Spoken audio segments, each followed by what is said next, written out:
disconnected. Hey everybody, I'm just heading up out of the Holler. Gonna go for a little ride. This will be my actual first ride if you don't consider the trip home from Springfield on the Africa Twin. So take it for a little spin, see how it does actually ride. And they kind of that was just highway ride back, you know. It's not like a fun ride but it was kind of different, you know. Get all used to the 250 and then jump on this thing. It's so much more power and it handles so good. The brakes are so much better. I mean, it's just a huge difference. It's not even in the same class, but it's not supposed to be, you know. It's made for a different thing, which I still plan on doing all the back road rides and everything on this bike, just like I did on the other one. I might not be jumping the ledges, but doing that kind of stuff so much that I'll be off-road. The factory tires on this thing they don't look too off-road. They look more like a street tire. They're sure smooth and quiet on the highway, that's for sure. Had to set my clock. It was 2 or 3 hours off, so got it set. This Africa Twin holds 5 gallon of gas, or right at it, so went to stop and put some gas in it.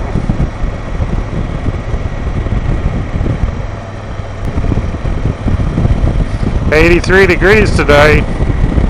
That's pretty nice having that temperature gauge on there.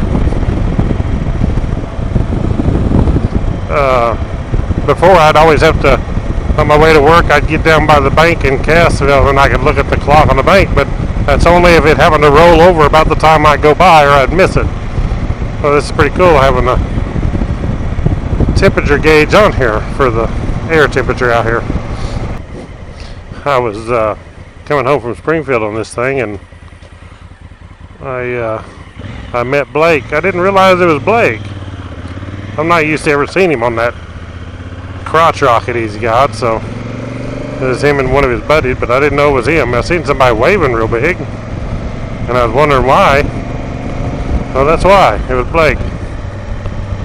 He messaged me, and he seen my bike at the Honda the Ozarks in Springfield. And then he texted me,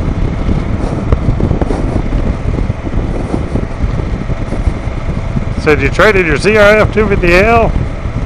Like, well, yeah, kind of had to. I still had payments on it, and I didn't want to make payments on 2 bikes.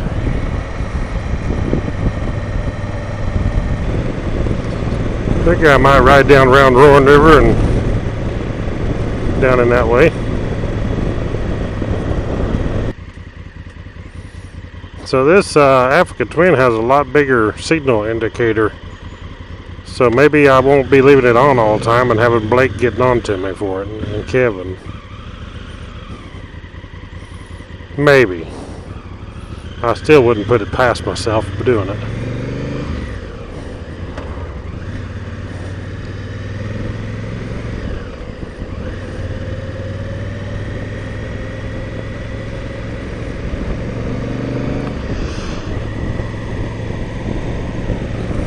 I think with some bar risers, actually would make this a little bit better for my arms. Give me just a little bit more elbow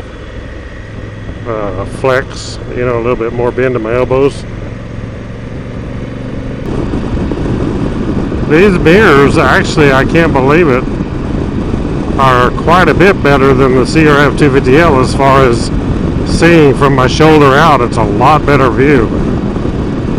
They're wider apart, I think is why. And man, I can really, really see out of them good. And I do notice one thing, there's a lot less vibration in the mirrors than the CRF1000L. So that's pretty cool. They're really steady. I had to pull over and change the battery on my Prism camera. I'd been recording on the thing ever since Springfield and around and all the way back and then down this way. So it was saying low battery. I thought I better get her changed before it totally quit on me. Luckily, I carried a spare this time. I'm real bad about forgetting. And I haven't got a charging port in this thing yet. I'll have to get one hooked up.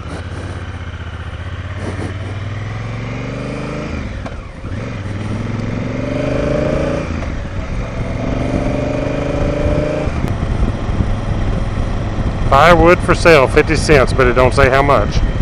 I imagine that's per stick.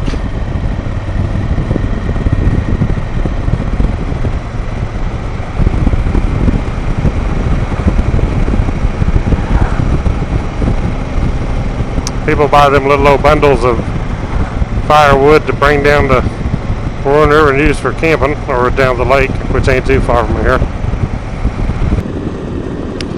This Africa Twin has a whole lot different braking than the 250L because the dual disc brakes up there, man, they put the brakes on when you pull that thing. They really work.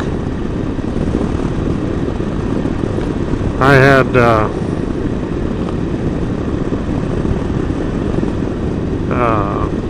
put them Galfer wave rotors on my 250L, but I'll probably just leave these alone. I'm not sure yet, but I imagine I will. Okay, let's go down this way by the cleaning station, see how many people's cleaning their fish. You catch their fish and they come down here and clean them, fillet them up, take them back to camp or take them home and cook them.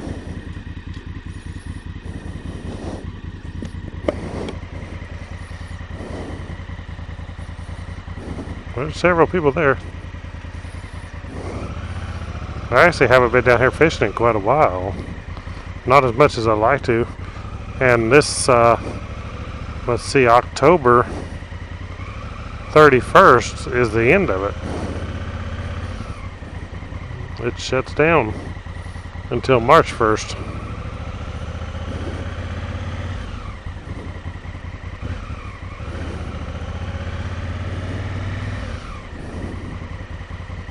But they do have a catch and release time in the winter when you can come down and just catch them, let them go. You can't keep none.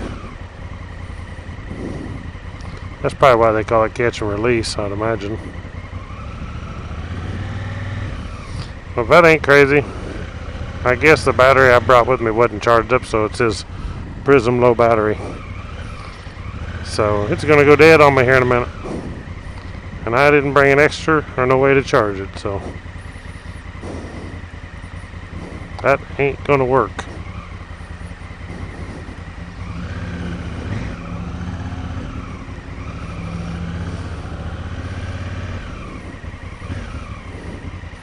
Anyway, that was just a little short ride on the Africa Twin. It's my first ride.